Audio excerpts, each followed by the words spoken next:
In my lab at the Institute of Cognitive Neuroscience at UCL, we're interested in understanding what makes social interaction special, what defines social behavior, and how this reflects into the brain.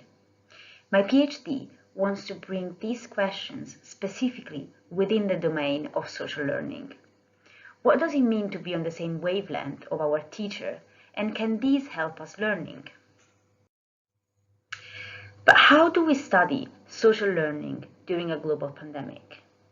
The answer might sound redundant lately. Online. What matters the most in learning online? Previous studies seem to agree that learning from a pre-recorded video is better than from a live session. However, in this study, students could play the video as many times as they wanted, while the live session was only live once. When the exposure was the same, live session proves to be more efficient. Also, none of the previous studies looked at how social was the teaching session.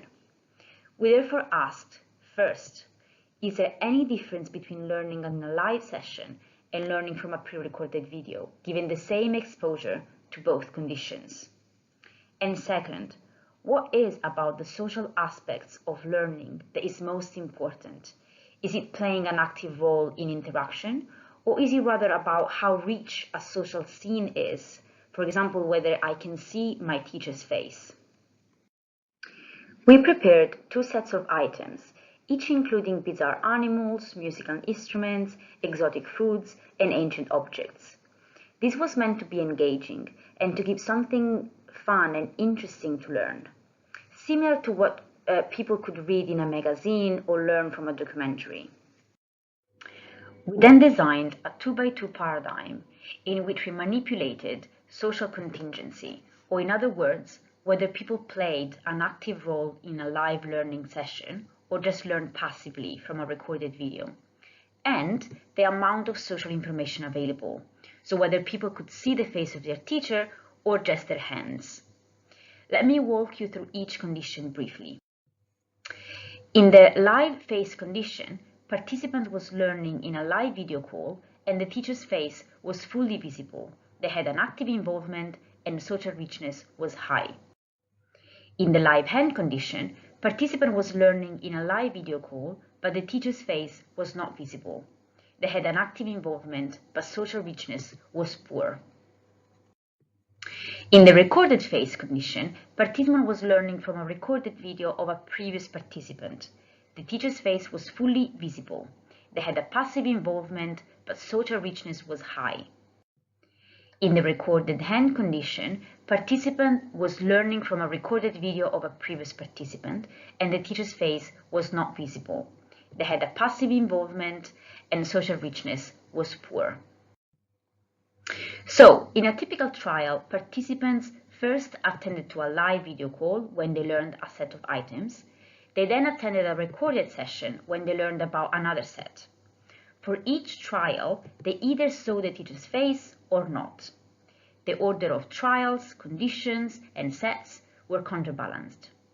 Straight after the learning session, participants were asked to complete a quiz to test their learning. This was their immediate performance. They then took the same quiz a week later. This was their delayed performance. The analysis of variance revealed there was a main effect of time on performance. This is not surprising. People remember better things straight after they learn them compared to a week later. What's more interesting is that people remember better things learned via a live video call compared to a recorded session. And the live learning advantage remained after a week. Even of more remark, we found that there was an interaction effect between the type of call, if it was live or recorded, and whether the student could see the face of the teacher. In other words, when learning from a recorded video, participants remembered more things if they could see their teacher's face. Therefore, we looked specifically at the recorded session, which we found was the hardest for people to learn from. We compared trials when the teacher's face was visible versus when it was not. While there was no difference for immediate performance, exposure to teacher's face was beneficial for long-term memory. So, coming back to our initial question, what matters in online social learning? We found that active engagement is important. Live video call sessions were more effective than recorded videos to learn novel information, and this remained the case even after 1 week. Seeing the teacher's face might not be crucial if the session is live, but might make a difference when learning material from a recorded video, especially for long-term memory. These results are preliminary but provide interesting insights on the topic.